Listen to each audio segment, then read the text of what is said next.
I'm having to spit out wasps. I'm having paramedics coming at me because my friends are freaking out. They're all trying to shove my tongue bar out, trying to resuscitate me on the floor. This is Radio X's Intense Conversations with Strongbow, where I'm going to find out your festival stories and say a fond farewell to summer. So come on, let's own it. I'd like you to tell me the festival story you would share in the pub to entertain your friends. This is the closest I've ever been to a hairy man in a tent, James. I feel terrible because I don't even know your name and you're inside my tent. Name's Rosie. Tell me one of your best festival stories. I went to go to a festival and realised I'd actually forgotten the ticket to get in. So I got back, paid the taxi 20 quid to wait for me, got all the way to the festival. 7 hours later, got to the main doors and they were like, it says 2016. Oh! I printed off last year's ticket, so I had to pay another £200 to get into the festival. So I got Rosie. 2 tickets. Can I give you a free drink to make up for that? Definitely. There's a woman trying to start her car, bless her, she's broken down. So I'm like, we're bum starting the car, love, don't worry.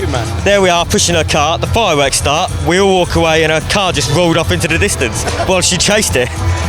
You gentlemen. You're a festival nuisance, Tyler. I just think I'm just fun.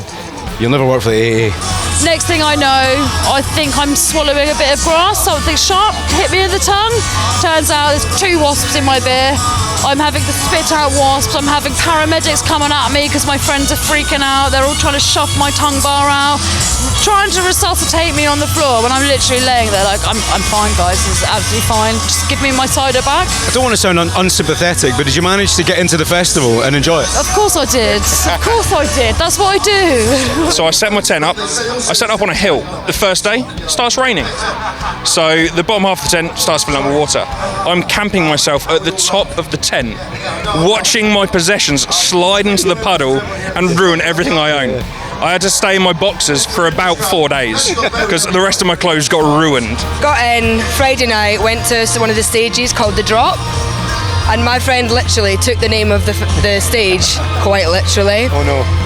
I turned round and she'd collapsed on the floor and tried to stand up. She was like, no, I can't put any weight on my foot. A little bit of a swollen ankle, but she's still got the party spirit in her and she's like, how can I stay? So the boys went to try and find some tree branches, came back with big tree branches, so we decided to put them through a camping chair and carry her like a sedan chair, but she wasn't up for it. She decided to go home. Her boyfriend drove her home that day, and only on the Monday when she had to go back to work, she decided to go, do you know what, I better get this checked out just so I've got a doctor's note. Went to the hospital and she'd snapped her fibula, her leg bone. The big one in the bottom of the leg. Snapped it right the way through. You know what though, I'm going to salute, I've got to salute that through my window, look, hang on. She is a trooper. We carried a light box around saying pray for Helen Fisher for the rest of the festival. To Helen Fisher. To Helen Fisher. Helen Fisher. Festival legend Helen Fisher. She is a legend. Cheers, cheers, cheers. Radio X. Radio.